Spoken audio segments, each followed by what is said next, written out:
దేవునికి సన్నిధిలో ప్రార్థన చేద్దాం. దేవుని యొక్క వాక్యం నిమిత్తము దయచేసి అలాగా కళ్ళు మూసుకుందాం. అందరూ కూడా ఒక్కసారి కళ్ళు మూసుకుందాం. సమయం మరి త్వరగా ముగించాలి కాబట్టి కళ్ళు మూసుకుని ఒక్క నిమిషము మరి డాక్యుమెంటరీ ద్వారా మన ఆత్మీయ జీవితాలు ఎలాగున్నాయి ఒక్కసారి దేవుని వాక్య భాగంలోకి వెళ్ళే ముందు ఎంతోమంది లోకమే శాశ్వతం అనుకుంటున్నారు, ఇంకా కానీ అది కాదు. నిజమైన నిత్య జీవం అనేది ఒకటి ఉంది. దాని కొరకు ఈ క్రిస్మస్ ఆ నిత్య రాజ్యంలోకి నడిపించడానికి మరి దైవ సేవకులు ద్వారా తన వర్తమానాన్ని అందించడానికి మన మందికి వచ్చి ఉన్నారు కాబట్టి ప్రార్థన చేద్దాం. అందులో రాజు పాస్టర్ గారు వచ్చి వాక్య నిమిత్తము ప్రార్థన చేస్తారు. అందరూ కళ్ళు మూసుకుందాం. వాక్యం నిమిత్తము దైవ సేవకుల యొక్క ఆరోగ్యం నిమిత్తము మరి చిన్న ప్రార్థన చేద్దాము. అలా దయచేసి అందరూ కూడా ఎక్కడ వారు అక్కడ కళ్ళు మూసుకుందాం. వాక్యం నిమిత్తం ప్రార్థన చేద్దాం. ప్రార్థన. మహాపరిశుద్ధుడును ప్రేమ నమ్మకము కలిగిన ప్రియ పరలోకపు తండ్రి, నీ పరిశుద్ధమైన నామానికి స్తోత్రం కలుగునుగాక. మరొకసారి టీఎల్ఎం మినిస్ట్రీని మీరు ప్రేమించి ప్రతి ఏడాది జరుగుతున్నట్లుగా నా ప్రభువా ఈ మెగా యూత్ క్రిస్మస్ ఏర్పాటు చేయడానికి మీరు ఇచ్చిన అవకాశం బట్టి వందనాలు. ఇచ్చిన వాతావరణం బట్టి నీకు స్తోత్రాలు ప్రభువా. అనేక మంది యవనస్తులు సమకూర్చి క్షేమకరంగా నడిపించవు నీకు వందనాలు. ఈ కార్యక్రమంలో మేము కూడా పాల్పొంది కృప చూపడానికి స్తోత్రాలు. ఇంతవరకు జరిగే ప్రార్థనలో, పాటల్లో, స్కిట్ ద్వారా, డాక్యుమెంటరీ ద్వారా ప్రభు అనేక విషయాలు మేము నేర్చుకోవడానికి సహాయం చేశావు.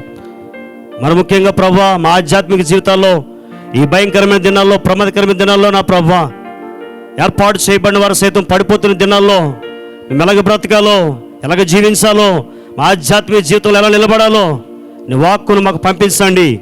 నీ వాక్కు చేత మాతో మాట్లాడండి. రాత్రి మమ్మల్ని దర్శించండి ప్రభువా. ఏ ఆలోచనతో ఎవరు వచ్చారో, ఏ తలంతో ఎవరు వచ్చారో మాకు తెలియదు కానీ ప్రభువా, నేనైతే మేమైతే నీ వాక్యం కోసం మాత్రమే వచ్చాము. నీవు మాట్లాడితే మనుషులు బ్రతుకుతారు కానీ మనుషుడు మాట్లాడితే ఎవరు బ్రతకలేరు నా తండ్రి. నీ వాక్కు వింటే వెలుగు కలుగుతుంది ప్రభువా. నీ వాక్యంలోనే జీవం ఉంది ప్రభువా. ఆయన వారు తట్టు చూడగా వారికి, ఆయన తోటి వారు చూడగా వెలుగు కలిగినని చెప్పగా విన్నాం ప్రభువా. నీ లేఖనం తెలియజేస్తున్నాను ప్రభు, నీకు స్తోత్రాలు. నీతోటి మేము తిరిగితేనే మాలో వెలుగు, మాలో జీవము ప్రభా. అటువంటి నీ వాక్కు చేత మమ్మల్ని అందరినీ దర్శించి మాతో మాట్లాడండి స్వామి, నీకు వందనాలు. అయ్యా మా లోపాలను సరిచేయండి, మమ్మల్ని గద్దించండి, మాకు బుద్ధి చెప్పండి, మమ్మల్ని హెచ్చరించండి దేవానికి స్తోత్రాలు. వచ్చిన ప్రతి ఒక్కరిని మీరు దర్శించి మీరే మాట్లాడి మీరు మహిమ పొందుకోండి. అయ్యా దాసులను జ్ఞాపం చేసుకో, వారికి మంచి ఆరోగ్యము దయచేయండి ప్రభా. నీ కృపతో నింపు. ఇంకా అనేక ప్రాంతాల్లో వాడబడడానికి సహాయం చేయి. వారికి ఇచ్చిన పరిచర్లు మీరు దీవించండి ప్రభా. ఆశీర్వదకరంగా మార్చండి ప్రభా. ఇంత ఘనంగా ఏర్పాటు చేసిన ఈ మినిస్ట్రీని కూడా ఇంక నువ్వు దీవించి ఆశీర్వదించి నీ నామ మహిమార్థం వాడుకొని మీరు మహిమ పొందుకోమని, గంధ పొందుకోమని, ప్రభావాలు పొందుకోమని యేసయ్య నామం పేట ప్రార్థించి అడిగి పొందినాము తండ్రి, ఆమేన్. ఆమేన్. మరి సమయాన్ని మరి ప్రార్థన చేసిన రాజు పాస్టర్ గారికి వందనాలు చెల్లిస్తున్నాం. కూర్చుందాం. దయచేసి మరి సమయంలో మన మధ్యన మరి హైదరాబాద్ నుంచి వచ్చి మనతో పాటు గత 2 సంవత్సరాల వెనకత్తలు కూడా అన్న మనతో వచ్చారు. మరి ఈ సమయంలో కూడా అన్నకి ఈ సమయాన్ని అప్పచెప్పుకుంటున్నాను విశ్వనాథ గారికి. చప్పట్లు కొడదాం దగ్గరగా అందరు కూడా. చివరి నుంచి వారు కూడా మీ అందరికీ కూడా వాక్యం అనంతరము మీ అందరికీ ఇక్కడ డిన్నర్ ఏర్పాటు చేశాము. అందరూ కూడా భోజనం చేసి వెళ్ళాలని మాకు విజ్ఞప్తి. వాక్యం అనంతరమే మీకు డిన్నర్ కూడా భోజనం చేసి ఎవరు ఇబ్బంది పడకుండా భోజనం చేసి వెళ్ళచ్చు. రెండోది ఆ చివరి నుంచి క్యాండిల్స్ తీసుకొచ్చాం. చివరి నుంచి క్యాండిల్స్ వాళ్ళకి ఇచ్చుకుని రండి.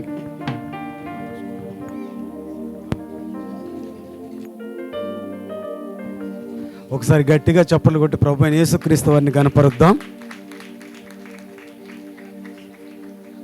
సో దైవ సేవకులు సంతోష్ పాస్టర్ గారు 3 నెలల క్రితమే నాతో మాట్లాడడం జరిగింది. నాకు ఒకటి అనిపించింది, చాలామంది అద్భుతమైన దైవ సేవకులు ఉన్నారు, కానీ ప్రతి సంవత్సరం కూడా వారు ప్రేమతో నన్ను పిలుస్తూ ఉన్నారు. వారు నా ఎడల చూపించిన ప్రేమానురాగాలకే దేవాదేవుని స్తుతిస్తూ ఉన్నాను. ఈ మధ్యకాలంలో నేను 4వ తారీఖున శ్రీలంక నుంచి ఇండియాకి రావడం జరిగింది. శ్రీలంకకి వెళ్ళేటప్పుడు నేను ఒక 3 రకాల ప్రజలను కలిశాను. మీరు ఇది సందర్భం కాకపోయినా ఈ మాట చెప్తా ఉన్నా. ఒక హోటల్లో పెట్టారు. ఆ హోటల్లో పాకిస్తాన్ నుంచి 11 మంది వచ్చారు, శ్రీలంక నుంచి 25 మంది వచ్చారు, తర్వాత భారతదేశం నుంచి 8 మంది కూర్చున్నారు అక్కడ. పాకిస్తాన్ నుంచి వచ్చి ఒక కప్పులు ఏమన్నారంటే భార్య భర్తలు, pastor Paul I'm so sorry అని అన్నారు. సో సారీ అనేసరికి నాకు సారీ చెప్తా ఉన్నారు ఏంటి అనుకున్నాను. ఇండియాలో మీ క్రికెట్ అన్ని మ్యాచ్లు గెలిచాయి కానీ ఒక్క మ్యాచ్లో ఓడిపోయారని చెప్పి నాకు సారీ చెప్తా ఉన్నారు వాళ్ళు. విచిత్రం ఏమంటే క్రికెట్ గురించి నాకు పెద్దగా తెలియదు. పాకిస్తాన్ ఆయన కూడా నా దగ్గరికి వచ్చి అదే చెప్పాడు. అక్కడున్న పాస్టర్స్ మీటింగ్ చేసే ఆయన ఏమన్నాడంటే, అయ్యా మీ దేశంలో 25 సంవత్సరాల వయసు వాళ్ళు, 30 సంవత్సరాల వయసు వాళ్ళు ఆల్మోస్ట్ 140 కోట్ల మంది జనాభాలో చాలామంది ఉన్నారు.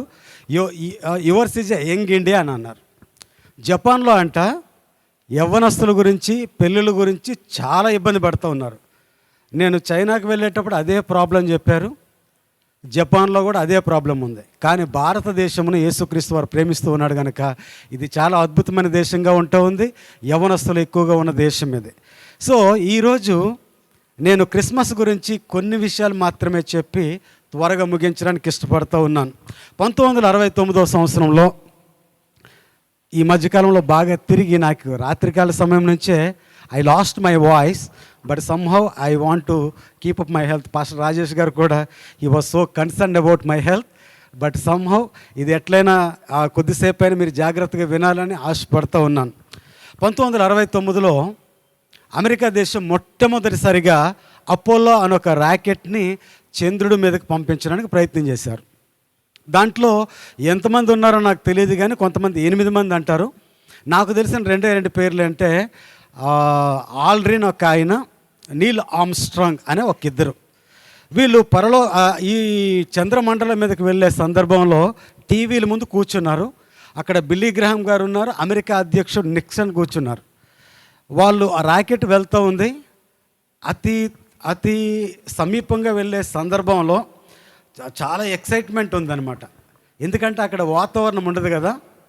ఒకవేళ మనిషి అక్కడ కిందకి దిగితే అట్లా పైకెత్తేస్తూ ఉంటుంది. ఎందుకంటే వాతావరణం ఉండదు, గాలి ఉండదు. మొట్టమొదటిగా నీల్ ఆర్మ్స్ట్రాంగ్ గారు ఆ ఫ్లైట్ నుంచి, ఆ యొక్క రాకెట్ మీద నుంచి జంప్ చేశాడు. జంప్ చేసేటప్పుడు కాలు అక్కడ పడింది. కాలు పడినప్పుడు అక్కడ నుంచి కొన్ని వాయిస్ సిగ్నల్స్ పంపించాడు భూమి మీదకి. ఆయన ఏమన్నాడంటే, ఆయన మాట్లాడక మునిపే వీళ్ళు మాట్లాడుకుంటూ ఉన్నారు. ఎవరు? నిక్సన్ గారు అంటూ ఉన్నాడు, అయ్యా ఈ సృష్టి జరిగి 6000 సంవత్సరాలు అయింది. ఈ ప్రపంచంలో ఎప్పుడూ జరగని గొప్ప వింత ఏంటంటే మానవుడు భూమి మీద కాలు పెట్టడం అన్నాడు.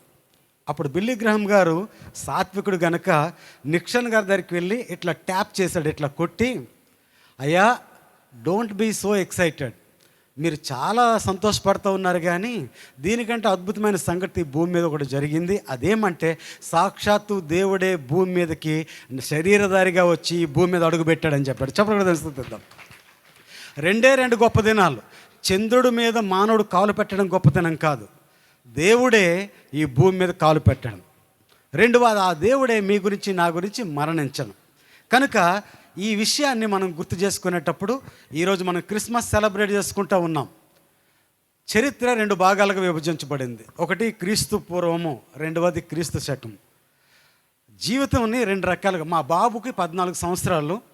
ఆయన ఎప్పుడు స్కూల్ నుంచి వచ్చిన తర్వాత ఒక మాట అంటాడు, డాడ్ వాట్ ఈజ్ లైఫ్ అంటాడు. అరే నీకు 14 సంవత్సరాలు కదా, జీవితం అంటే ఏంటో నీకు ఎందుకు అని అంటూ ఉంటాను. You tell me what is life అంటాడు. నాకు తెలియదో, ఆయనకు అర్థం కాదో, కానీ నేను ఇంతవరకు చెప్పలా. కానీ జీవితం అంటే ఏంటంటే యేసుని ఎరగక ముందు ఉండే జీవితము, యేసుని ఎరిగిన తర్వాత జీవితం. ఈ రెండిటికి మధ్య ఒక థిన్ లైన్ ఉంది. మీరు ఈ రాత్రికాల సమయం నేను చెప్పే మాటలన్నీ మీరు చాలా జాగ్రత్తగా వినాలి. యేసు ఎవరు? అసలు యేసు అనే వాని గురించి ఇంత చర్చ ఎందుకు జరుగుతూ ఉంది? మీకు అందరికీ కంప్యూటర్ తెలుసు, మీ అందరికీ గూగుల్ తెలుసు, మీ అందరికీ టెక్నాలజీ తెలుసు. మనం ఎంత దూరం వచ్చామంటే AI అంటే ఆర్టిఫిషియల్ ఇంటెలిజెన్స్ని వాడే ఒక దినంకి వచ్చాం. అంటే నువ్వు ఆలోచించక్కర్లా, నువ్వు కథ రాయక్కర్లా, నువ్వు ఎగ్జామ్స్కి ప్రిపేర్ అవ్వక్కర్లే. ఒక్కసారి కానీ ఏ సాఫ్ట్వేర్ డౌన్లోడ్ చేసుకొని ఒక్కసారి కొట్టావంటే అన్నీ నీ ముందుకు వచ్చే టెక్నాలజీలో నువ్వు బ్రతుకుతూ ఉన్నావు. ఇటువంటి సందర్భంలో ఒక్కసారి కానీ గూగుల్లోకి వెళ్ళి జీసస్ అని నువ్వు ఒక టైప్ చేసావనుకో, ఆయన మీద 1,00,000 పుస్తకాలు డిస్ప్లే అవుతాయి. అంటే ఈ వ్యక్తి మీద చాలా రీసెర్చ్ జరుగుతూ ఉంది. ఈ వ్యక్తి గురించి చాలామంది మాట్లాడుకుంటూ ఉన్నారు. ఈ వ్యక్తి గురించి చాలా రకాల అభిప్రాయాలు ఉన్నాయి. నాకు కూడా కొన్ని అభిప్రాయాలు ఉన్నాయి. ఈయన గురించి లకోటా అనే ఒక తెగ ఉంది. వాళ్ళు ఏమంటారంటే యేసు ఎవరు అంటే యేసుక్రీస్తు వారు ఒక లేగదూడ వంటి వాడు అని. ఎందుకో తెలుసా? వాళ్ళకి పాలు దొరకడం చాలా కష్టం. వాళ్ళు ఏమనుకుంటారంటే ఈయన కానీ లేగదూడలాగా మాకు కనిపిస్తూ ఉన్నాడు అని. క్యూబా అని ఒక దేశం ఉంది. అమెరికా దేశానికి, లాటిన్ అమెరికన్ కంట్రీస్కి, అమెరికా దేశానికి మధ్య ఒక చిన్న దేశం అది. ఆ దేశంలో ఏమంటారంటే ఒక వ్యక్తి నడుస్తూ ఉండేటప్పుడు ఆయన చంకలో ఒక సంచి వేలాడుతూ ఉంటే అందులో వేలాడే తుపాయికి కనబడుతుంది. వాళ్ళు ఏం చేస్తారంటే ప్రతి బ్యాగులో ఈ ఫోటో పెట్టుకొని ఈ తుపాకీ కలిగిన వ్యక్తిని యేసు ప్రభువుగా చూపిస్తారు. ఎందుకంటే క్యూబా దేశాన్ని చాలా దేశాలు ఆక్రమించుకుంటూ ఉన్నాయి.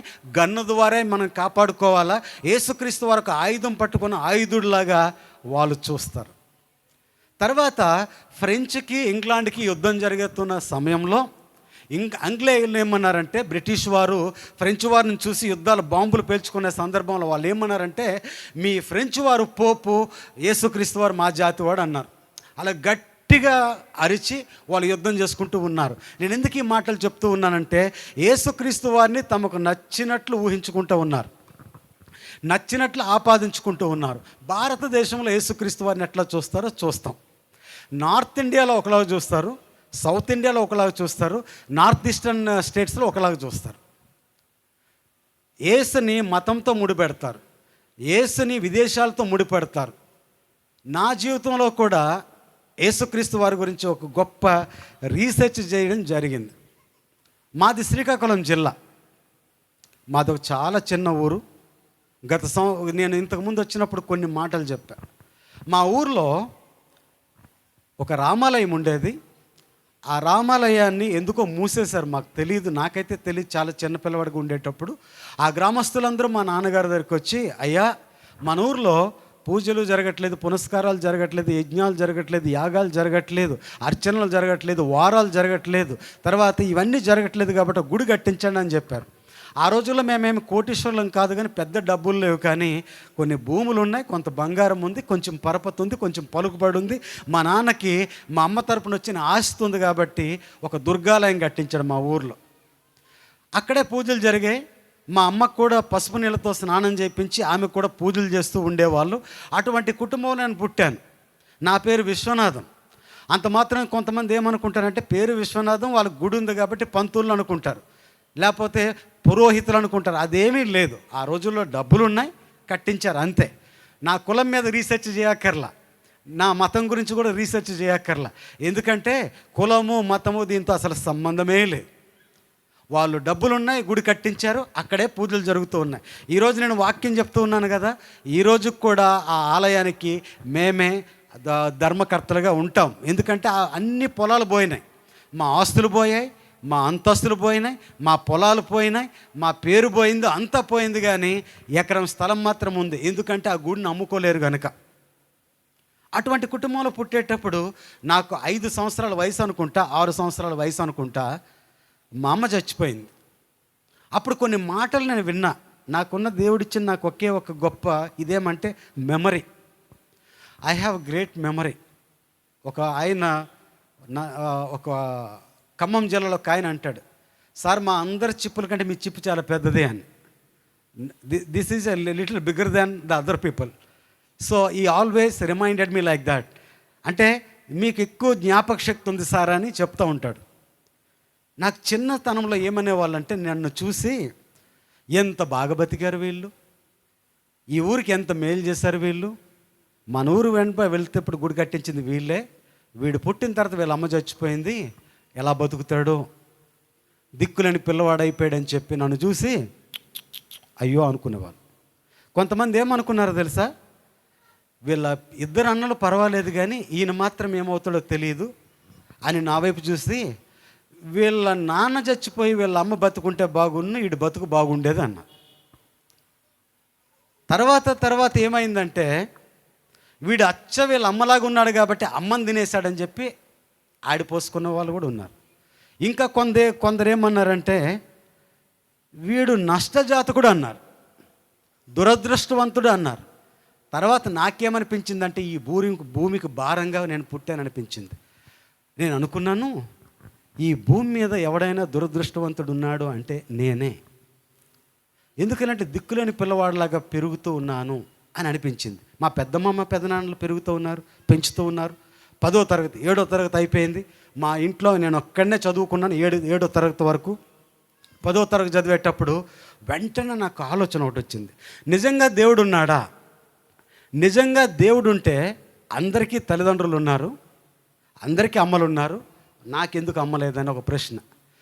దేవుడి గురించి ఎందుకు నాకు ఆలోచన అంటే, దేవుడు కనిపిస్తే ఒకే ఒక మాట అడగాలనుకునేవాడిని. ఇప్పుడు చాలామందికి అమ్మలు ఉన్నారు, వాళ్ళకి అన్నం తినిపిస్తూ ఉన్నారు. నాకు బాగా బాధ అయిపోయింది ఏంటి అంటే, వేరే ఇంటికి వెళ్ళాను అనుకోండి, వాళ్ళ పిల్లలకి చందమామ రావే, జాబిల్లి రావే అని అన్నం పెట్టేవాళ్ళు. వాడు తినకపోయినా నోట్లో కుక్కేస్తూ ఉండేవాళ్ళు. నాకు అట్లా ఒత్తిడి లేదు. నాకు ఒకసారి ఏమన్నారంటే మా పెద్ద అందరి ఇంట్లో అన్నం వాళ్ళ తల్లిదండ్రులు పెడతా ఉంటే నాకేమనిపించిందంటే, నాకు మా పెద్దమ్మ మా పెదనాన్న అన్నం తినిపిస్తే బాగున్నాని నేను తిన్నాను. తినరా అంద మా పెద్దమ్మ. మా పెదనాన్న ఏమన్నాడు తెలుసా? కడుపు కాలితే వాడే తింటాడు, ఊరుకో అన్నాడు. అనుకున్నాను, అంటే అందరూ తల్లులు బొజ్జగించి పెట్టరు, అందరు తల్లులు వెంబడబడి పెట్టరు, ఆకలిస్తే మనమే తినేయాలా అని నాకు అనిపించింది. అంటే జీవితం గురించి నా అవగాహన అంతా చిన్నప్పటి నుంచే మారిపోతూ ఉంది. అప్పుడు నాకేమనిపించిందంటే, చదవలేకపోయిన సమయంలో లైబ్రరీకి వెళ్ళా. ఇక పుస్తకాలన్నీ తెచ్చి చదివాను. మీరు నమ్మండి నమ్మకపోండి, 1989లో నేను 10th క్లాస్లోనే రామాయణాన్ని చదివా, భాగవతం చదివా, దేవీ భాగవతం చదివా, అష్టదశ పురాణాలు చదివా. తర్వాత ఏమీ చదవడానికి లేనప్పుడు నాకు నూతన నిబంధన మా ఎదురుగు నాకు ఇచ్చింది. మీరు నమ్మండి, 2 రోజులు నూతన నిబంధన అంతా చదివేశా. ఎవరు యేసు అని అప్పుడు నాకు ఆలోచన కలిగింది. దేవుని ప్రియమైన వారులారా, ఈ యేసు నమ్ముకోవాలంటే చాలా రిస్క్ అండి. ఈయన పుట్టుకు కూడా చాలా రిస్కే. ఈ మత గ్రంథాలన్నీ చదివినప్పుడు నాకు ఏ మతం గురించి విమర్శించాలని లేదు. నా పేరే విశ్వనాథం. ఎందుకో తెలుసా? నేను పుట్టినప్పుడు నా తల చాలా పెద్దగా ఉందని, సాక్షాత్తు ఈశ్వరుడు అంశలో పుట్టాడు కనుక ఈయనకి విశ్వనాథం అని నామకరణం చేయాలని నాకు ఆ పేరు పెట్టారు. కాబట్టి నా పేరన్నా నాకు ఇష్టమే, తర్వాత మేము కట్టించిన గుడన్నా నాకు ఇష్టమే, మా ఊరన్నా ఇష్టమే. నేను అమెరికా దేశంలో ఒక దగ్గర ప్రసంగం చేస్తూ ఒక మాట చెప్పా. నేను అన్నాను, వాళ్ళు ఫీల్ అవ్వని అనుకున్నాను. అయ్యా, ఒక విషయం నేను ఖచ్చితంగా మీకు చెప్పాలా. నెంబర్ 1, భారతదేశం అంటే నాకు చాలా ఇష్టం. అందులో ఆంధ్రప్రదేశ్ అంటే ఇంకా ఇష్టం. ఆంధ్రప్రదేశ్లో శ్రీకాకుళం అంటే నాకు ఇంకా బాగా ఇష్టం. శ్రీకాకుళంలో చలివేంద్ర అనే కూర ఉంది, అదంటే నాకు ప్రాణం అని చెప్పా మా ఊరి గురించి. So I love my village, I love my district, I love my state, I love my country. ఎందుకు నేను చెప్తూ ఉన్నానంటే, ఏ మతం గురించి చులకం చేసి మాట్లాడడానికి నేను ఈ యొక్క రాత్రికాల సమయంలో మీ ఎదుట నిలవబడలా. కానీ ఈ వ్యక్తి అనే యేసుక్రీస్తు అనే వ్యక్తి గురించి ఆలోచించాలంటే ప్రపంచాలు తల్లనిడుతూ ఉన్నాయి. ప్రతి ఒక్కరు డిస్టర్బ్గా ఫీల్ అవుతూ ఉన్నారు. ఆయనను స్వీకరించాలంటే చాలా అడ్డంకులు కలుగుతూ ఉన్నాయి. ఎందుకు అంటే ఈయన జీవితం చాలా ప్రత్యేకమైనది. ఈయన జీవితము చాలా అది డిస్టర్బ్డ్గా కనిపిస్తూ ఉంటుంది. కనుక చాలామంది, అయ్యా మీరు యేసుప్రభువుని నమ్ముకున్నారంటే ఈ దేశంలో ఏమంటారో తెలుసా? ఆయన ఆ కులస్తుడు, ఈ కులస్తుడు, అసలు అది ఏదో చెప్తారు. వేరే దేశాల్లోకి వెళ్ళేటప్పుడు వాళ్ళు ఏమంటారో తెలుసా? అయ్యా ఎథియిజం అంటారు, కమ్యూనిజం అంటారు, ఆ ఇజం అంటారు, ఈ ఇజం అంటారు. అంటే యేసుని అంగీకరించాలంటే చాలా బ్యారియర్స్ని దాటుకుంటూ రావాల్సిన అగత్యం ఏర్పడింది. అప్పటి నుంచి నాకు ఒక ప్రశ్న ఏర్పడింది. దేవుడు అనేవాడు ఉంటే ఖచ్చితంగా ఆయన ఎదురు నేను నిలబడినప్పుడు నేనంట, మేము చేసిన పూజలు తక్కువయ్యాయా, పునస్కారాలు తక్కువయ్యాయా, అర్పణలు తక్కువయ్యా, మా జీవితం బాగులేవా, అసలు నీకు ఎక్కడ తక్కువైంది, మా అమ్మని ఎందుకు తీసుకెళ్ళావు అని అడుగుదామని ఆ ప్రశ్న నా జీవితంలో ఉంది. కానీ ఎప్పటికీ నాకు సమాధానం దొరకల. ఇంటర్మీడియట్ చదువుకున్నా, పార్వతీపురంలో డిగ్రీ చదివా, తర్వాత కాకినాడలో ఎంఏ చదవడానికి వెళ్ళేటప్పుడు ఒక ఆయన నాకు సువార్త చెప్పాడు యేసు ప్రభు గురించి. ఆయన అన్నాడు, అయ్యా నువ్వెప్పుడు చూసినా విచారంగా ఉంటావు ఎందుకు అని. అద్భుతమైన స్కిట్ వేశారు. ఇప్పుడు ఈ ప్రపంచంలో చాలామంది దేవుని కృప వల్ల నేను చాలా ప్రాంతాలు తిరుగుతూ ఉన్నాను. తెలుగు రాష్ట్రాల్లో 28,000 గ్రామాలు ఉంటే కొన్ని వేల గ్రామాలకు వెళ్ళాను నేను. ప్రతి ఒక్కరు కూడా ఏదో ఒక తాపత్రయం, ఏదో సంపాదించాలని ఆశ, ఏదో చేయాలని ఒక ఆరాటం. ప్రతి ఒక్కరు కూడా ఎంత కలిగి ఉన్న కన్ను చూచడం వలన తృప్తి పడట్లా, చెవి వినటం వలన తృప్తి పడట్లా, తర్వాత సంపాదించేవాడు ఇంకా సంపాదించాలని ఆశపడుతూ ఉన్నాడు. ముఖేష్ అంబానీకి 9 లక్షల కోట్లు ఉన్నాయి, కానీ ఆశ తీరట్లా. జెఫ్ బ్రెజోస్ అనేవాడు అమెజాన్ చైర్మన్ ఉన్నాడు, వాడికి 11 లక్షల కోట్లు ఉన్నాయి. తర్వాత ఎలన్ మాస్క్ అనేవాడు ఉన్నాడు, ఎన్ని లక్షల కోట్లు ఉన్నాయో తెలియదు. కానీ స్టిల్ మా బాబు ఏమంటాడు తెలుసా, daddy I'm really motivated by Elon Musk అంటాడు. ఎందుకురా, ఆయన చాలా కష్టపడతాడు. ఎందుకు అంటే ఈ ప్రపంచంలో నాకంటే డబ్బున్నవాడు ఉండకూడదని రాత్రనక పగలనక అన్ని సాఫ్ట్వేర్లు, అన్ని కంపెనీస్ ప్రతిదీ సంపాదించాలని ఆరాటపడుతూ ఉన్నాడు. అంటే ప్రతి ప్రాణం కూడా ఏదో ఒకటి కోరుకుంటూ ఉంది. I travel so many places, everybody want something. చదువుకున్నవాడు ఇంకా బాగా చదవాలా, సాఫ్ట్వేర్ వాడు ఈ దేశంలో కాదు వేరే దేశంకి వెళ్ళాలా, తర్వాత ప్రయత్నాలు ఏదో ఒకటి చేయాలా. నాకు ఒక ఆయన తెలుసు, ఈ భూమి మీద అంత బాగులేదు కాబట్టి ఈ భూమి మీద అంతా కంపే, ఈ భూమి మీద వాతావరణం బాగులేదు, గాలి బాగులేదు, నా పిల్లల్ని ఒకరిని చంద్రమండలం మీద స్థలం కొనుక్కొని అక్కడ పెడతా, లేదా సముద్రంలో ఒక బిల్డింగ్ కట్టించి అభేద్యమైన దుర్గంలా కట్టించి నా పిల్లలు అక్కడ పెంచుతానని చెప్పి ప్రయత్నాలు జరుగుతూ ఉన్నాయి. ఇంకొక ప్రయత్నం ఏంటో తెలుసా, అన్నీ చేయగలుగుతూ ఉన్నాం. ఈ ప్రపంచంలో అన్ని ఆవిష్కరణలు జరుగుతూ ఉన్నాయి, మెడిసిన్ అన్నీ జరుగుతూ ఉన్నాయి, ఒకటి చేయలేకపోతూ ఉన్నాం. అన్నీ జరుగుతూ ఉన్నాయి కానీ ప్రాణము పోకుండా ఆపలేకపోతూ ఉన్నాం. కనుక మనము దీన్ని మనము ఏమీ చేయలేము. కనుక ఒకటి చేద్దాం. అదేంటంటే మన దగ్గర ఉన్న వేల కొలది లక్షల కోట్ల డబ్బులు పెట్టి మనం ఏం చేద్దామంటే మనిషి ముసలివాడు అవ్వకుండా ఈ ముఖము చక్కగా ఉండేటట్లు ఈ సెల్స్ని స్ట్రెంగ్అప్ చేసి ఎక్కువ కాలం బ్రతకడానికి ఒక రీసెర్చ్ చేయండి అన్నారు. ద ప్రజెంట్ ట్రెండ్ ఏంటో తెలుసా, మీరు ఎక్కడైనా చూడండి, మనిషి అందంగా కనబడడానికి ప్రయత్నాలు జరుగుతూ ఉన్నాయి, మనిషి ఎక్కువ డబ్బు సంపాదించడానికి ప్రయత్నం జరుగుతూ ఉన్నాయి. ఆనందం గురించి ఎక్కడికైనా ఎంత రిస్క్ అయినా తీసుకోవడానికి మనుషులు ఇష్టపడుతూ ఉన్నారు. కానీ పగలు ఆనందపడి రాత్రి ఆనందపడి రెండవ రోజుకి ఆనందం కోల్పోతూ ఉన్నారు. నా జీవితం కూడా అట్లనే ప్రారంభమైంది. అన్ని ప్రయత్నాలు చేసుకునేటప్పుడు ఈయన చూసా, ఆయన ఇక్కడే ఉన్నాడు, పార్వతీపురంలో ఉన్నాడు. ఇప్పుడు ఆయన ఒక ప్రశ్న అడిగాడు నాకు, అయ్యా నువ్వు ఎప్పుడు విచారంగా ఉంటావు, ఏమైంది అన్నాడు. నేనేమీ మాట్లాడలే. ఆయన ఎంఏ ఇంగ్లీషు, నేను ఎంఏ పొలిటికల్ సైన్స్. సో నేను వెళ్ళిన తర్వాత ఏం లేదు అన్న అని చెప్పాను. ఒకరోజు అడిగాడు, తమ్ముడు can you come over here అని అడిగాడు. నేను చూస్తూ ఉంటే నాకు ఏదో తెలియని కన్సర్న్ ఉంది, నీతో మాట్లాడాలనుకుంటా ఉన్నానంటే. నాకు చిన్నప్పటి నుంచి చాలా భయం. మా అమ్మ చనిపోయిన తర్వాత మా పెద్దమ్మలో ఒక మాట చెప్పారు నాకు, నానా ఈ ఊర్లో ఇంతో అంత పేరుందిరా మీ నాన్నగారికి, ఇంతో అంత పేరుందిరా మీ అమ్మకి. ఎందుకో తెలుసా, ఈ తులసి చెట్టును చూసావా మనం దుర్గ గుడి దగ్గర, ఆ తులసి చెట్టు మీ అమ్మ అని అందరూ పూజ చేసుకుంటారు. అక్కడ కుంకుమ తీసుకొని నుదుటి మీద పెట్టుకొని ప్రదక్షిణ చేసి వెళ్ళిపోతూ ఉంటారు. అటువంటి దాని గర్భంలో పుట్టావు. ఆమె పతివ్రత, ఆమె పేరంటాలు, మన సైడ్ తెలుసు కాబట్టి చెప్తా ఉన్నాను, ఆమె పేరంటాలు కాబట్టి నువ్వు జాగ్రత్తగా ఉండాలన్నారు. మరి ఏం చేయాలా అంటే, నువ్వు బయటికి వెళ్ళొద్దు. నువ్వు బయటికి వెళ్ళావు అనుకో, పరిగెత్తుకుంటూ వెళ్ళి కింద పడ్డావు అనుకో, అమ్మా అని ఏడుస్తావు, మీ అమ్మని తీసుకురాలేం.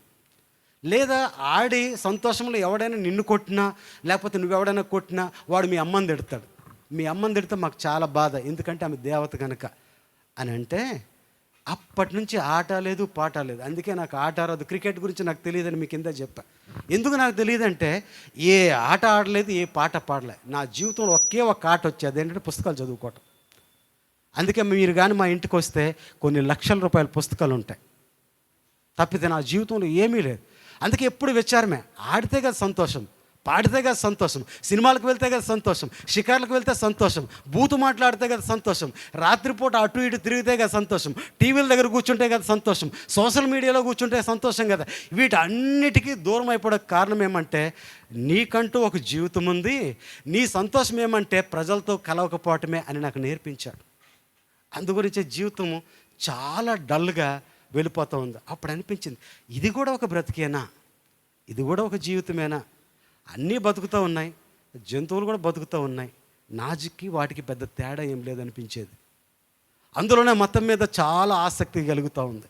అట్లా తిరుగుతూ ఉన్నాను. ఆయన అన్నాడు, అయ్యా నువ్వు నిజంగా సంతోషంగా ఉండాలంటే తిరిగి జన్మించాలని అన్నాడు. నేనన్న why should I born again అన్న. అంటే ఆయన 3 విషయాలు చెప్పాడు. ఎక్కడికి వెళ్ళినా అవే మాటలు చెప్తాను నేను. ఆయన ఏమన్నాడో తెలుసా? ఎందుకు తిరిగి జన్మించాలి అంటే, ఈ భూమి మీద పుట్టిన ప్రతి ఒక్కడు కూడా జన్మతః కర్మతః పాపి. ప్రతి ఒక్కరిలో అంతర్లీనముగా ప్రతి ఒక్కరిలో చెడు స్వభావం ఉంటుంది. ఈ శరీరము ఎల్లప్పుడూ చెడ్డవాటినే కోరుకుంటుంది. ఈ శరీరము ఎంత తిన్నా తృప్తి పడదు, ఎంత చెడు చేసినా ఇది చాలు అందు. ఈ చెడు స్వభావం కలిగిన ఈ దేహాన్ని ఏది మార్చలేదు. దీనిని కడుక్కోవాలా? దానికి రిలేటెడ్గా ఇంకొక మాట వేరే ఆయన ఒక చెప్పడం నేను విన్నాను. ఆయన ఏమన్నాడంటే, నువ్వు అన్నం తినేటప్పుడు ఏం కడుక్కుంటావు అంటే చేతులు కడుక్కుంటాము. మరి బయటికి వెళ్ళి వచ్చేటప్పుడు, ఇంటి దగ్గరికి వెళ్ళేటప్పుడు ఏం కడుక్కుంటావు అంటే పాదాలు కడుక్కుంటాము. అయితే మరి నువ్వు దేవుని దగ్గరికి వెళ్ళాలంటే ఏం కడుక్కోవాలి అంటే నీ హృదయాన్ని కడుక్కోవాలని చెప్పాడు. ఈ హృదయాన్ని కడుక్కోవాలంటే ఏం చేయాలా? యేసు రక్తం కావాలన్నాడు. అయినా ఏవి నా జీవితంలో పనిచేయాల. ఆయన ఏమన్నాడో తెలుసా? నీవు నీ యొక్క జీవితాన్ని కడుక్కోవాలంటే నాకు అవసరం లేదన్నాను. ఎందుకు? నేను ఆడలేదు, పాడలేదు, ఎవరిది నేను దోచుకోలేదు, ఎవరిగా చెడ్డగా చూడలేదు, నేను ఎవరితో గొడవలు పడలేదు, ఎవరి ఆస్తి నేను సంపాదించుకోలేదు, కనుక నాకు దేవుడు అక్కర్లేదు అన్నాను. అప్పుడు ఏమన్నాడంటే, అంటే దేవుడు అక్కర్లేదంటే నువ్వు చాలా మంచోడువై ఉండాలన్నాడు. నిజంగా నేను చాలా మంచివాడిని. ఎందుకు? మా నాన్న ఏమన్నాడంటే, చంద్రుడికైనా మచ్చ ఉంది కానీ నా కొడుకు మచ్చలేదు అన్నాడు. అది కాపాడుకోవాలి కదా. లోపల మాత్రం అగ్నిపర్వతాలు రగిలిపోతూ ఉన్నాయి. ఆయన ఏమన్నాడు తెలుసా? 3 ప్రశ్నలు వేస్తా, దానికి నువ్వు సమాధానం చెప్తే సరిపోద్ది అన్నాడు ఆయన. టెల్ మీ అన్న. ఆయన ఏమన్నాడంటే, నీ జీవితంలో ఎప్పుడు అబద్ధం చెప్పావా అన్నాడు. నేనేమన్నాను తెలుసా? అబద్ధం అంటే అప్పుడప్పుడు చెప్పా అని అన్నాను. ఓకే, అబద్ధం చెప్తావు అనమాట. Very good. నెంబర్ 2, నువ్వు 10th క్లాస్ చదివాను అంటున్నావు, ఇంటర్మీడియట్ చదివాను అంటూ ఉన్నాను, డిగ్రీ చదువుతాను అని అన్నావు కదా.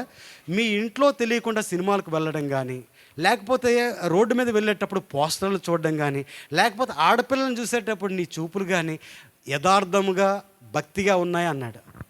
అంటే నేను ఎవరికి అన్యాయం చేయలేదు కానీ అందరిలాగే సినిమాలకు వెళ్ళి, అందరిలాగా షికారుకు వెళ్ళి అన్నీ చేశాను. అంటే నీవు కూడా చూడకుండా నువ్వు చూసావు అని అన్నాడు. 3వది, ఇది మాత్రం చెప్పే తమ్ముడు అన్నాడు, నీకు అసూయ ఉందా అన్నాడు. ఇది మాత్రం నాకు చాలా ఎక్కువ ఉంది. ఎందుకో తెలుసా? ఒకళ్ళ అమ్మ వాళ్ళకి అన్నం పెడితే నాకు అసూయ, వాళ్ళ నాన్న భుజాల మీద ఎత్తుకుంటే నాకు అసూయ, 7వ తరగతిలో నాకంటే మార్కులు వచ్చే వాడిని చూస్తే నాకు అసూయ, 10th క్లాస్లో అందరూ పాస్ అయ్యి నేను ఫెయిల్ అయిపోవడం నాకు అసూయ, వేరే వాళ్ళ ఇంట్లో వస్తువులు ఉంటే నాకు అసూయ, వేరే వాడు మంచి బట్టలు వేసుకుంటే నాకు అసూయ. అసలు అనుదినము అసూయతోనే నేను బ్రతుకుతూ ఉన్నాను. కానీ మా నాన్న ఏమనుకుంటున్నాడో తెలుసా?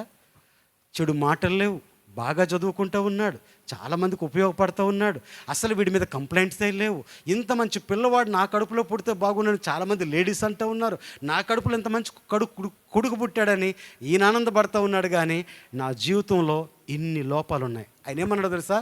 చంద్రుడికైనా మచ్చ ఉంది, నీకు మచ్చ లేదని చెప్పావు కదా. మరి ఇప్పుడు నువ్వు 3 మాటలు చెప్తే అబద్ధాలు చెప్తూ ఉన్నావు, చూడకుండా చూస్తూ ఉన్నావు, నీ జీవితం అంతా అసూయతో నిండిపోతూ ఉంది. అయ్యా, నీకు నిత్యంగా యేసుప్రభు కావాలన్నాడు. హల్లెలూయా చెప్పండి ఒకసారి. నీ జీవితము బయటికి మంచిగా ఉంది కానీ నీ జీవితం అంతా చెడుతో నిండిపోయింది అని చెప్పాడు.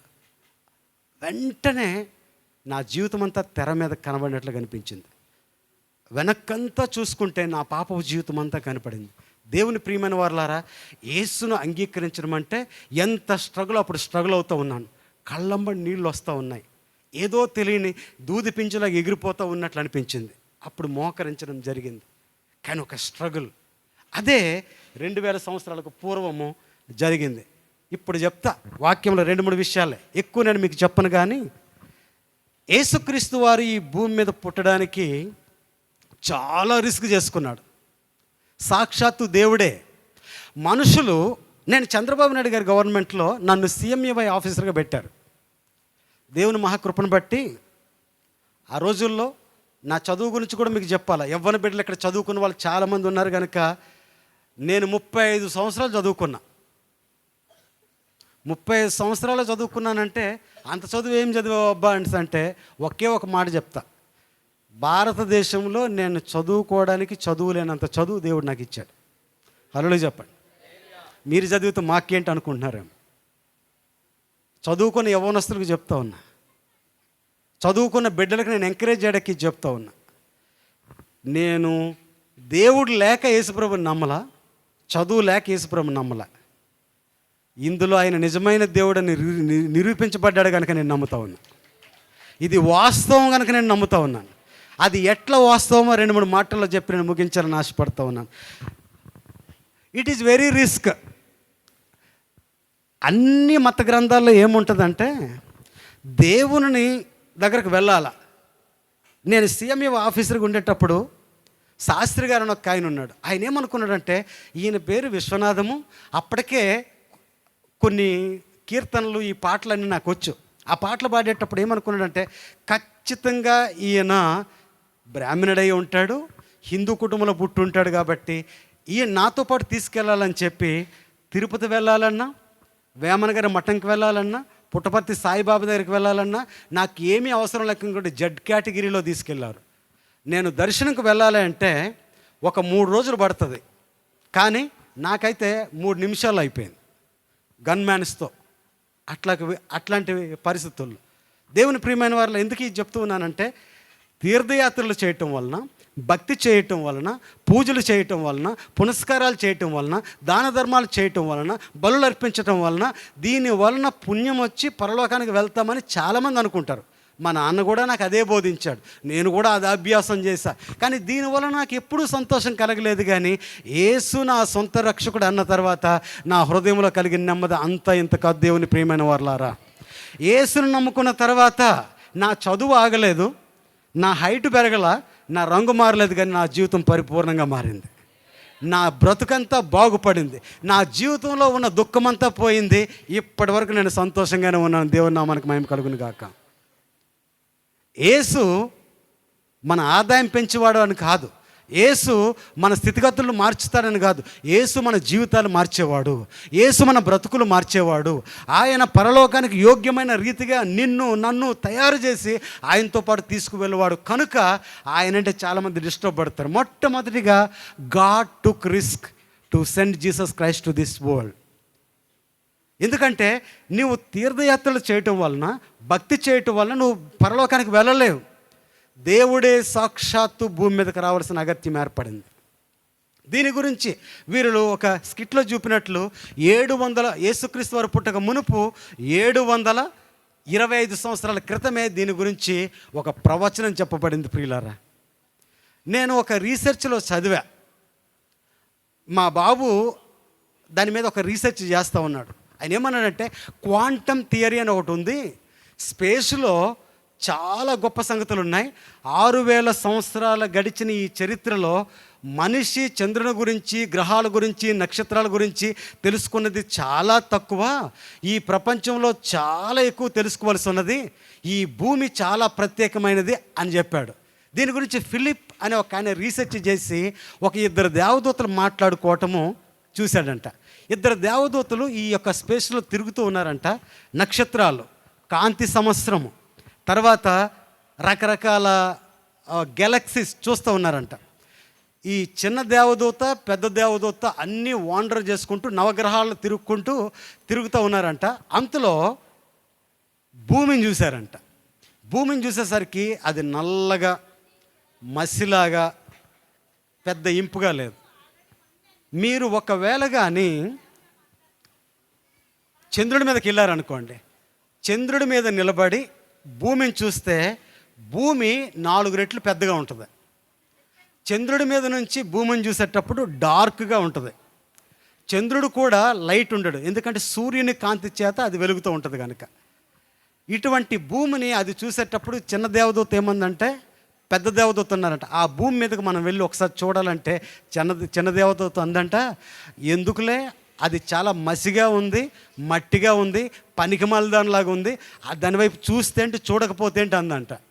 అప్పుడు పెద్ద దేవదూత అన్నదంట, అమ్మా అది నల్లగానే కనబడవచ్చు, పనికిమాలదిగానే కనబడవచ్చు, ఇష్టం లేకుండా కనబడవచ్చు, కానీ దేవుడు సాక్షాత్తు దాన్ని కోరుకొని దాని మీదుగా శిశువు పుట్టి ప్రజలందరినీ విమోచించడానికి ఏర్పడిన భూమి అదని చెప్పారంట. దేవుని నామానికి మహిమ కలుగును గాక. అంటే దేవుడు కోరుకొని ఈ భూమి మీద మీ గురించి, నా గురించి రావడం జరిగింది. ప్రియులారా, దీని గురించి దేవుడు మొట్టమొదటి ఒక స్త్రీని ఏర్పరచుకున్నాడు. ఇంత గొప్ప దేవుడు నవమాసాలు ఒక స్త్రీ గర్భంలో ఉండి ఆయన తన్ను తాను తగ్గించేసుకున్నాడు. మానవ జన్మ చాలా అద్భుతమైందండి, మీరు గమనించండి. మానవ జన్మ ఎందుకు అంత ఏంటంటే, ఎప్పుడు దీనివల్ల అర్థమవుతుందంటే, కరోనా టైంలో 72 లక్షలు మంది చనిపోయారు. Life is very very very important. ఎందుకు ఈ మాట చెప్తూ ఉన్నాను, లైఫ్ ఎంత విలువైందో మీకు చెప్పి నేను ముగించేస్తా. 2018 సంవత్సరం నాకు ఒక సర్జరీ జరిగింది. నాకు జాండీస్ వచ్చింది. జాండీస్ అంటే పచ్చకామర్లు. నేను పరిచర్య చేస్తూ ఉన్నా, దేవుని యొక్క సువార్త అందుకొని నేను చదువుకోవాలనుకున్నా. కలెక్టర్ని అవుదామని మా నాన్నగారు హైదరాబాద్ పంపించాడు. ప్రిలిమ్స్ రాసా, మెయిన్స్ రాస్తూ ఉన్నా. మెయిన్స్ రాసేటప్పుడు నాకు చికెన్ పాక్స్ వచ్చింది. చికెన్ పాక్స్ వచ్చేటప్పుడు మెయిన్స్ రాయనిపించారు. ఒకవేళ నేను మెయిన్స్ రాసి మెయిన్స్ పాస్ అయిన తర్వాత ఇంటర్వ్యూకి వెళ్తే ఈ పాటికి నేను జిల్లా కలెక్టర్ అయి ఉండేవాడిని. 2 సార్లు రాసేటప్పుడు కూడా 2 సార్లు కంటీజియస్ డిసీజులు వచ్చినాయి. ఇక అనుకున్నాను, ఇక లాభం లేదు, బాగా చదువుకోవాలా అని అనుకున్నాను. నేను మా ఊర్లో ఒక ఆయన్ని చూసా. ఆయన పేరు దాసుబాబు అంటారు. ఆయన ఎంఏ చదువుకునేటప్పుడు గుర్రం మీద ఊరేగించారంట ఆయన. మా పెదనాన్న మా ఊరు వెళ్ళేటప్పుడల్లా చెప్పాడు, నానా ఈ ఊర్లో దాసుబాబు గారు ఉన్నారా, ఆయనంత చదువు ఎవరూ చదవాల, ఆయన ఎంత చదివాడు ఈయనకి తెలియదు. తర్వాత ఇంకొక ఆయన ఏమన్నాడంటే ఎంఫిల్ చదివాడరా అన్నాడు. ఎంఫిల్ అంటే మాస్టర్ ఆఫ్ ఫిలాసఫీ అనేది చదివాడని. అప్పుడు నా మైండ్లో పడింది, ఆయన గుర్రం మీద ఊరేగించారు. నేను అప్పుడు నుంచి ఆయన కంటే ఎక్కువ చదవాలా అని అనిపించింది. దేవుని ప్రియమైన వారులారా, ఒకే ఒక టార్గెట్ పెట్టుకున్నా. నేను కలెక్టర్ని కాలేకపోతూ ఉన్నాను కనుక ఖచ్చితంగా భారతదేశంలో, మరి ముఖ్యంగా తెలుగు రాష్ట్రాల్లో ఎవరూ చదవలేని చదువు చదవాలనుకున్నా. అందు గురించే నేను పిహెచ్డి చేశా, తర్వాత పోస్ట్ డాక్టరేట్ చేశా. 2010 సంవత్సరంలో మన భారతదేశంలో 600 యూనివర్సిటీస్లో ఇద్దరు సెలెక్ట్ అయితే అందులో నేను ఒకడు ఉన్నా. చదువుకున్న వాళ్ళకి ఒక మాట చెప్తూ ఉన్నాను, ఇంత చదువు వదిలేసి నేను ఎందుకు తిరుగుతూ ఉన్నానంటే ఈ దేవుని మహత్యాన్ని చెప్పడానికే. నేను ఉద్యోగం చేయకపోయినా కరోనా టైంలో నరేంద్ర మోడీ గారు డబ్బులన్నింటినీ క్యాన్సిల్ చేసేటప్పుడు, 2000 నోట్లు క్యాన్సిల్ చేసేటప్పుడు నేను ఉద్యోగం చేయకుండా నాకు 60,000 వచ్చేది. ఈరోజు కానీ నా సర్టిఫికేట్లన్నీ కోచింగ్ సెంటర్కి ఇచ్చేసి నా పేరును వాడుకుంటే నాకు 1,00,000, 2,00,000 నేను అక్కడికి వెళ్ళకపోయినా ఇస్తారు. అంత చదువు ఉంది. ఆ చదువు ఎందుకు వదిలేసాను తెలుసా? యేసు గురించే. ఎందుకు యేసు గురించి వదిలేశాను అంటే నాకు ఆస్తి ఇస్తాడానా? కాదు. ఇంత గొప్ప భాగ్యము నా జీవితంలో ఎక్కడా చూడలేదు కనుక నాకు మతాల్లో దొరకలా, నా చదువులో దొరకలా, పెద్ద పెద్ద నాయకులతో దొరకలా. చంద్రబాబు నాయుడు గారితో పక్కన కూర్చొని మత్తయి సువార్త 1వ అధ్యాయం 21వ వచనం చదివా. ఆయన ఒక మాట అన్నాడు నాకు, ఎవరు నువ్వు అన్నాడు. నా పక్కనున్న పాస్టర్ గారు ఏమన్నారంటే హీఈస్ ఏ పొలిటికల్ సైంటిస్ట్ అన్నాడు. ఐఎమ్ ఏ పొలిటికల్ సైంటిస్ట్, నేను ఒక రాజనీతి శాస్త్రజ్ఞుడిని. ఆయన ఏమన్నాడు తెలుసా, ఇంత చదువుకొని ఏంటయ్యా నీకు ఇది అన్నాడు. భుజం మీద చేసాడు ఆయన. సరే వాట్ ఈస్ దిస్ అన్నాడు. అనేసి అంటే నేను అన్నాను, సార్ నేను చదివింది నేను బ్రతకడానికి, నా భార్య పిల్లల్ని పోషించుకోవడానికి. ఈ బైబిల్ పట్టుకున్నది ప్రజలందరికీ ఆయనే దేవుడు అని చెప్పడానికి అని చెప్పా. మీరు ఇప్పుడు అడిగినా ఇది ఆన్లైన్లో కూడా వెళ్తూ ఉంది. ఇక్కడే దగ్గరలోనే, ఇది ఓపెన్గా చెప్పకూడదు కానీ రీసెంట్గా మీరు అనకాపల్లి కానీ వెళ్తే ఈ విషయం ప్రూవ్ అవుతుంది. అంత దేవుడు నాకు ఆధిక్యతనిచ్చాడు. ఇంత ఆధిక్యతనిచ్చిన ఆయన గురించి ఆరోగ్యం బాగలేకపోయినా ఎందుకు తిరుగుతున్నానని చెప్తా. సర్జరీ, జాండీస్ వచ్చింది. జాండీస్ వచ్చి నేను హాస్పిటల్కి తీసుకెళ్లారు. ఈరోజు నన్ను మీరు చూస్తూ ఉన్నారు కదా, నన్ను హాస్పిటల్కి తీసుకెళ్ళి డాక్టర్తో చెప్పాను, అయ్యా నాకు ఏ చెడు అలవాట్లు లేవు, నాకు ఎటువంటి చెడు అలవాట్లు లేవు. తర్వాత నేను ఎవరికి అన్యాయం చేయాలి, నాకు ఎందుకు ఇది ఇట్లా వచ్చిందని చెప్పి ఆయన అడిగాను. నాకు ఎట్లా జరుగుతుంది అని చెప్తే ఆయన చెప్పాడు, అయ్యా నీకు ఈ యొక్క గర్భంలో నీ ప్యాంక్రియాస్ దగ్గర ఒక గడ్డ ఉంది, ఇది కానీ ఆపరేషన్ చేయకపోతే ఏ క్షణమైన నీ ప్రాణం పోతుంది అన్నాడు. ఎంత ఖర్చు అవుతుంది సార్? 3 లక్షలు. ఎంతసేపు సర్జరీ చేస్తారు సార్? 3 గంటలు. ఎప్పుడు పంపించేస్తారు సార్? వైజాగ్లో మీటింగ్ అవుతూ ఉంది, ఆ మీటింగ్కి నేను రావాలా, కాబట్టి 9 రోజుల్లో డిశ్చార్జ్ అయిపోద్ది అన్నారు. నా కథ అంతా చెప్పాలంటే 3 గంటలు పడుతుంది. 3 నిమిషాలు చెప్పడానికి ఇష్టపడతా ఉన్నా. నన్ను లోపలికి తీసుకెళ్లారు, నన్ను అక్కడ పడుకోబెట్టారు. డబ్బులు 80,000 ఉంది మా ఆవిడ అకౌంట్లో. అప్పుడు ఎట్లా కూర్చొని ఉన్నాను. ఆమె రెడ్డి కులస్తుల్లోంచి రక్షణ పొందింది. ఆమె కానీ యేసుక్రీస్తు వారు దేవుడు అని తెలిస్తే వాళ్ళ ఇంట్లో ఏం చేస్తారో కూడా తెలియదు. Rayalaseema Reddy very dangerous people. ఆమె ఎవరో ఒకరిని పెళ్లి చేసుకొని బైబిల్ చదువుకోవడానికి హైదరాబాద్ వచ్చింది. మా రాజేష్ గారి పెళ్ళికి 14,000 ఖర్చు అయితే నా పెళ్ళికి 700 ఖర్చు అయింది. పాస్టర్ గారు మీకు చెప్పలా. నా దగ్గర పనిచేసే 3 తీసుకొని వచ్చి నా పెళ్లి జరిగిపోయింది. ఆమె రెడ్డి కులస్తురాలు వచ్చేసింది. 14 సంవత్సరాలు అవుతుంది వాళ్ళ ఇంటికి వెళ్ళాల, బైబిల్ చదవడానికి వీలు ఉండదని. ఆమె జీవితం అట్లా ఉంది, నా జీవితం ఇట్లా. నేను డాక్టర్ని, డాక్టరేట్ చేశాను, ఆమె లాయరు. ఇద్దరం కలిసి వచ్చాము. ఆపరేషన్ వచ్చింది. ఎప్పుడు ప్రాణం పోతుందో తెలియదు. ఒకవేళ నేను చస్తే ఆమె కన్నోరింటికి వెళ్ళలేదు, పోనీ మా ఇంటికి వెళ్తుందంటే నాకు అమ్మా నాన్న లేరు. నేను అనుకున్నా, దేవుడిని వదిలేసా, చదువును వదిలేసా, కెరియర్ను వదిలేసా, పొలిటికల్ నాయకులతో ఉన్న సంబంధాలను వదిలేసా, నీవే దేవుడు అని చెప్పుని దేశాలను బట్టి తిరుగుతూ ఉన్నా. 28,000 గ్రామాల్లో 5-6 గ్రామాలకు నువ్వే దేవుడు అని చెప్పా. ఇప్పుడు నా ప్రాణం పోతే లోకమేమనుకుంటుంది, ప్రజలేమనుకుంటారు, నా భార్య ఏమవుతుంది, నా పిల్లలు ఏమైపోతారు. నేను దిక్కులేని వాడిగా పెరిగాను, నా పిల్లలు కూడా దిక్కులేని వారుగా పెరుగుతూ ఉన్నారు. ఇంత దౌర్భాగ్యమైన జీవితం ఎక్కడైనా ఉంటుందా అని చెప్పి ఆలోచించడం మొదలు పెడతా ఉన్నా. దేవుని ప్రియమైన వారులారా, లోపలికి తీసుకెళ్లారు. 3 గంటల ఆపరేషన్ అంటే 9 గంటలు చేశారు.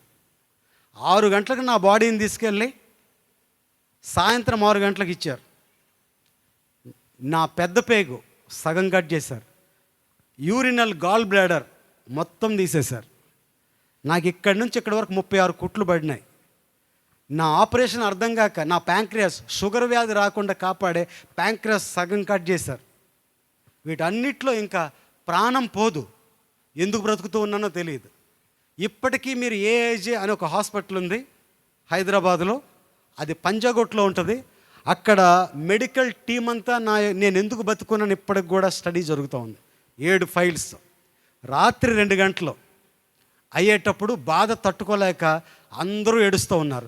నా ముందు శవాలు పోతూ ఉన్నాయి, ముఖం మీద తెల్లని ఆ యొక్క గుడ్డ వేసేసి తీసుకెళ్ళిపోతూ ఉన్నారు. నేనేమనుకునేవాడినంటే వీళ్ళని స్కానింగ్కి తీసుకెళ్తూ ఉన్నారని. ప్రజలు పిట్టల్లాగా రాలిపోతూ ఉన్నారు. 12 మంది పేషెంట్స్. ఎవడు చచ్చిపోతూ ఉన్నాడో, ఎవడు బ్రతుకున్నాడో, ఎవడిని స్కానింగ్కి తీసుకెళ్తున్నాడో తెలియని పరిస్థితి. నేనైతే మాత్రం అట్లనే చూస్తూ ఉన్నా. ప్రాణం పోదు, బాధ తట్టుకోలేకపోతూ ఉన్నా. కానీ రాత్రి 2 గంటలు అవుతూ ఉండేది. అందరూ నిద్రపోతున్న సమయంలో నేను ఒకడు అనుకున్నామన్నా, మా భార్య వస్తే బాగున్ను, మా పాపను చూడాలని నాకు చాలా ఇష్టం. మా పాప నన్ను బాగా ఇష్టపడుతుంది. ఆమె పుట్టిన తర్వాత నా జీవితం అంతా మారింది. చాలా కఠినంగా ఎప్పుడు విచారంగా ఉండే నేను ఆమెను మాత్రం చూడాలనిపించేది. ఒక్కసారి పాపను చూసేస్తే బాగుంది. ఇన్ఫెక్షన్ అవుతుందని చెప్పి లోపలికి రానిచ్చేవాళ్ళు కాదు. నర్సులు అప్పుడే పడుకునిపోయేవాళ్ళు. మేము నొప్పికి అమ్మ, నాన్న, బాబు అని ఏడుస్తూ ఉంటే నోరు మూసుకొని కూర్చొని పడుకో అని చెప్పి అనేవాళ్ళు. 2000 ఇంజెక్షన్ ఇస్తే గంట సేపులో పోతూ ఉండేది. ఆ సందర్భంలో ఒక పాదాల చప్పుడు వినబడేది. ఎవరో నా దగ్గరికి వచ్చినట్టుండి ఒక స్టూల్ లాక్కొని నా దగ్గరికి తీసుకొచ్చి కూర్చొని, విశ్వనాథం, నీ సంఘ సభ్యులు రాకపోవచ్చు, నీ భార్య పిల్లలు రాకపోవచ్చు, మీ ప్రొఫెసర్లు రాకపోవచ్చు, నీకు తెలిసిన పొలిటీషియన్ రాకపోవచ్చు, నువ్వు ప్రాజెక్టు చేసిన డాక్టర్ జయప్రకాష్ నారాయణ రాకపోవచ్చు, నీకు తెలిసిన పెద్ద పెద్ద నాయకులు రాకపోవచ్చు, డాక్టర్లు కూడా రాకపోవచ్చు, కానీ నన్ను మాత్రం ఎవరు ఆపలేరని చెప్పి యేసయ్య నా దగ్గరికి వచ్చి నా తల మీద చేయబెట్టి నిశ్చయముగా నువ్వు బ్రతుకుతావు అని చెప్పాడు. 5 మెమోరియల్ సర్వీసులు జరగాలి నాకు. 2018లో చర్చ్ ఉంటే 5 మెమోరియల్ సర్వీసులు జరగాల. కానీ సజీవుడైన నా గురించే జన్మించిన యేసుక్రీస్తు నన్ను బ్రతికించాడు. ఈరోజు మీకు వాక్యం చెప్పడానికి ఆయన మా ముందు నిలబెట్టాడు. ఎంత గొప్ప దేవుడో గమనించండి. ఏదో మిమ్మల్ని మెస్మరైజ్ చేసి ఈయనే దేవుడని మిమ్మల్ని ఒప్పించడానికి నేను రాలా. నా జీవితంలో ఏం చేశాడో చెప్పడానికి వచ్చాను ఈ రాత్రికాల సమయంలో. ఆయన నిశ్చయముగా ఆయన నా గురించే పుట్టాడు, మనందరం గురించి పుట్టాడు. చివరిగా 2 మాటలు చెప్తా. దేవుని ప్రియమైన వాళ్ళు కొంచెం లేట్ అయినా ఏమనుకోకండి. రోజూ తిండి తినే, రోజూ నిద్రపోతాం. ఎంత నిద్రపోయినా మళ్ళీ రాత్రికి నిద్రపోవలసిందే, ఎంత తిన్నా 3 పూటలు తినవలసిందే. ఇప్పుడు తిన్నాం కాబట్టి రేపు తినమని గ్యారంటీ ఏం లేదు, కానీ 2 నిమిషాలు ఓపిక పట్టండి. యేసుక్రీస్తు వారు ఈ భూమి మీద పుట్టడంలో పరమార్థం ఏంటి అంటే, దేవుడిని ఎవరు రీచ్ కాలేరు, దేవుడే మన దగ్గరికి రావాలి. 2000 సంవత్సరాలకు పూర్వము ఆయన ఈ భూమి మీదకి రావటంలో ఆంతర్యం ఏంటి అంటే, ఆయన పుట్టినప్పటి నుంచి మనిషిని పరలోకంగా తీసుకువెళ్ళాలనే క్రమంలో చాలామంది ప్రజలు చాలా ప్రయత్నం చేశారు. కొంతమంది రిస్క్ తీసుకున్నారు. మరియా తన గర్భంలో ఆయన ఇముడ్చుకోవడానికి ఇష్టపడింది. That was a risk factor. యోసేపు ప్రదానం చేయబడిన ఈయనను తన కుమారునిగా పిలవడానికి రిస్క్ తీసుకున్నాడు. 3 గొల్లలు రాత్రికాల సమయంలో అందరూ నిద్రపోతూ ఉంటే వాళ్ళు మాత్రం మేలుకొని ఉన్నారు. వాళ్ళు మేలుకొని ఉండడం చాలా కష్టం. మీరు ఎప్పుడైనా చూడండి, రాత్రి 10 గంటలు జరిగితే 11 గంటలు దాటితే అందరూ తూగుతారు. మనం ఎంత నమ్మకస్తులం అంటే, ట్రైన్లో ఉండేటప్పుడు హాయిగా నిద్రపోతాం. ట్రైన్ డ్రైవర్ మీద మనకి నమ్మకం. మనకి ఫ్లైట్లో మీరు అమెరికా ఎవరైనా ప్రయాణం చేస్తే, మీరు ఇంగ్లాండ్ నుంచి అమెరికా దేశానికి వెళ్ళడానికి 15 గంటలు టైం పడుతుంది. నేను 2019లో వెళ్ళేటప్పుడు 36 గంటలు పట్టింది నా ఫ్లైట్ తప్పిపోయి. రాత్రి తెలియదు, పగలు తెలియదు. నిద్ర అటువంటిదే. ఈ గొల్లలు నిద్రకి ఆ గొర్రెలకు కాసుకోవటానికి చూస్తున్న సమయంలో ఒక మాట చెప్పబడింది. అదేంటో తెలుసా? ఇదిగో ప్రజలందరికీ కలగబోవు మహా సంతోషకరమైన శుభవర్తమానం తెలియజేయచ్చు ఉన్నాను, భయపడొద్దని ఉంది.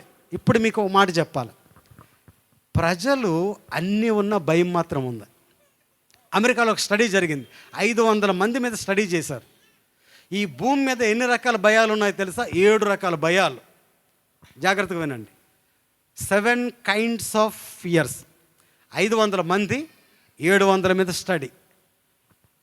6,200 తప్పించి 6,998 భయాలు ఉన్నాయి. అవి అనవసరమైన భయాలంట. 2 భయాలు వాస్తవమైనవి. అదేంటో తెలుసా? నడిచినప్పుడు తన్ని పడిపోతామేమో అన్న భయం ఒకటి. రెండవదే ఏయ్ అన్నమనుకో, అప్పుడు అని అంటాం. ఈ 2 భయాలు తప్పించి అన్ని భయాలు అదే. పిల్లలకు పెళ్ళి అవుతాయా? నేను పాస్ అవుతానా? నాకు ఉద్యోగం వస్తుందా? మా అమ్మా నాన్న ఏమంటారు? అసలు ఆ పొలం ఉంటుందా? పంట పండుద్దా? పాస్టర్లమైతే మీటింగ్ జరుగుద్దా? జనాలు వస్తారా? అన్ని భయాలే. తెల్లవారు లేస్తే భయం. వర్షం వస్తే according to the recent metrological department ప్రకారం ఏంటో తెలుసా? 16, 17, 18, 19 వర్షాలు పడాలి. రాజేష్ కదా, దేవుని మహాకృపను బట్టి ఈ రాత్రికాల సమయంలో అద్భుతమైన వాతావరణం ఇచ్చే దేవుడు. మీరు నేను ఓపెన్ ఆడిటోరియంలో అద్భుతమైన వాక్య పరిచర్య, అద్భుతమైన ఆరాధన జరగడానికి దైవ సేవకుని యొక్క ప్రార్థన ప్రతిఫలంగా, మీ ప్రార్థన ప్రతిఫలంగా వర్షాన్ని ఆపే దేవుడు మన దేవుడు, ప్రాణాలను కాపాడే దేవుడు మన దేవుడు, అద్భుతాలు చేసేవాడు మన దేవుడు, ఆశ్చర్యకార్యాలు చేసే మన దేవుడు మన దేవుడు. గొల్లలు రిస్క్ తీసుకున్నారు. జ్ఞానులు ఎవరో చెప్పనా మీకు? సైంటిస్టులు కాదు, నాలాగా పిహెచ్డీలు చేసేవాళ్ళు కాదు. యేసుని ఎవరైతే తెలుసుకుంటారో వాడు జ్ఞాని. హల్లెలూయా. యేసుని ఎవరైతే తెలుసుకుంటారో వాళ్ళు ఎంతో దూరం ప్రయాణం చేశారు. వాళ్ళు ఎందుకో తెలుసా? వాళ్ళకి సంఖ్యాకాండం దొరికేటప్పుడు ఆ యాకోబులో నక్షత్రం ఉదయించిన మాట తీసుకొని వాళ్ళు స్టడీ చేశారు. వాళ్ళ ఆస్ట్రాలజర్స్, ఖగోళ శాస్త్రంలో వాళ్ళు ప్రావీణులు. అటువంటి వారు పర్షియా దేశం నుంచి ప్రయాణం చేసుకుంటూ యేసుక్రీస్తు వారి దగ్గరికి రావడం జరిగింది. They took risk. నేనేం చెప్తా ఉన్నాను తెలుసా? మరియా యేసుని నమ్మడానికి, రిసీవ్ చేసుకోవడానికి రిస్క్ తీసుకుంది. దేవుడు యేసుక్రీస్తు వారిని భూమి మీదకు పంపడానికి రిస్క్ తీసుకున్నాడు. గొల్లలు చీకట్లో ప్రయాణం చేసి గొర్రెలను వదిలేసి వాళ్ళు రిస్క్ తీసుకున్నారు. యోసేపు అవమానం గురించి రిస్క్ తీసుకున్నాడు. జ్ఞానులు తమ ఆస్తులు, అంతస్తులు అన్నిటినీ వదులుకొని ప్రయాణం చేశారు. హేరోదు ఒక రిస్క్ తీసుకున్నాడు, ఆయన చంపాలని. చివరిగా మీరు నేను కూడా ఒక రిస్క్ తీసుకున్నాం.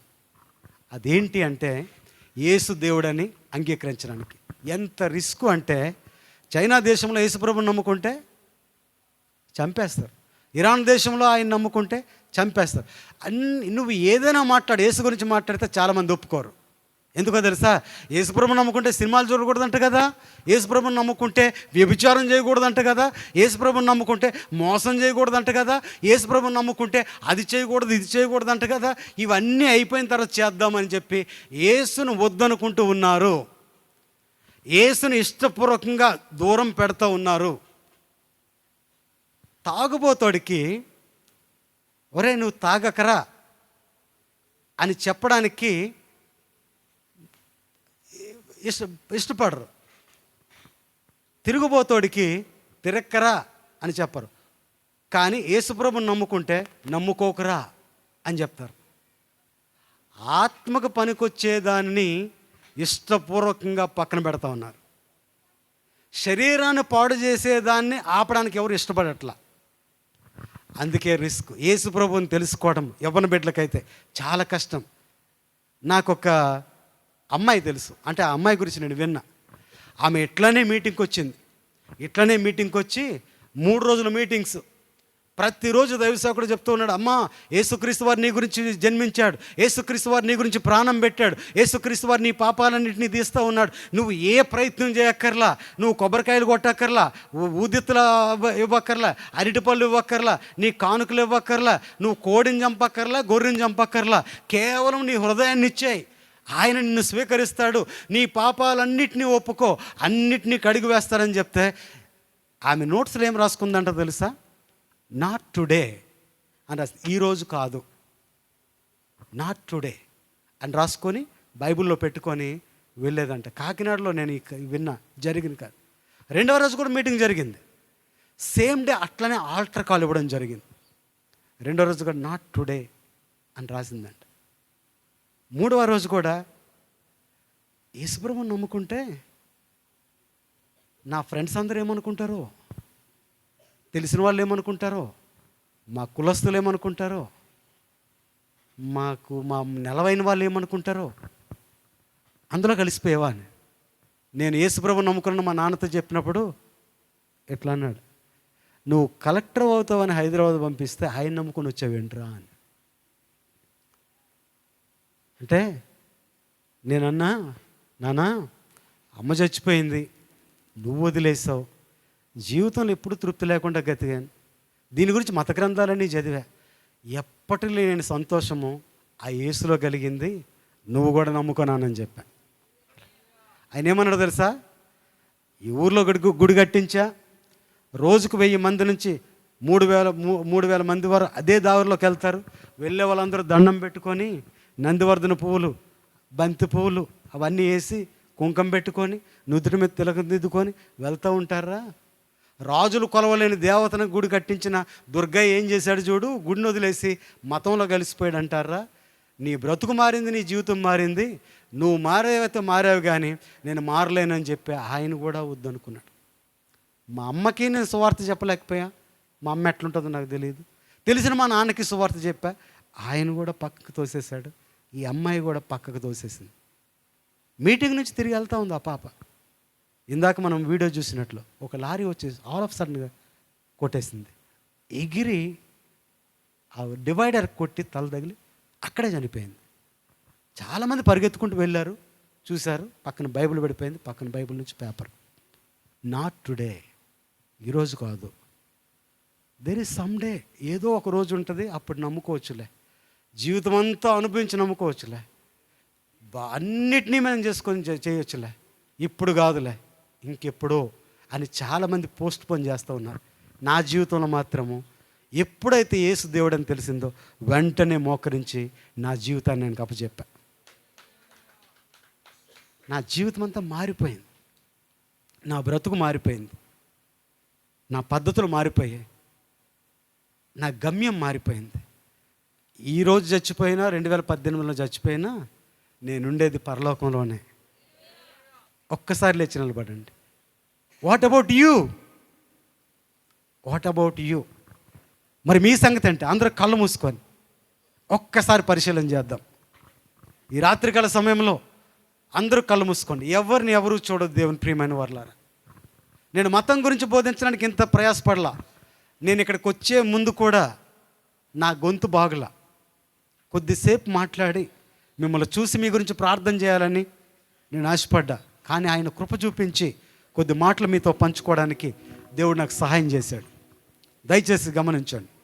అందరూ కళ్ళు మూసుకోండి. ఒకవేళ ఇదే మన చివరి రాత్రి అయితే నీ గమ్యం ఎటువైపు?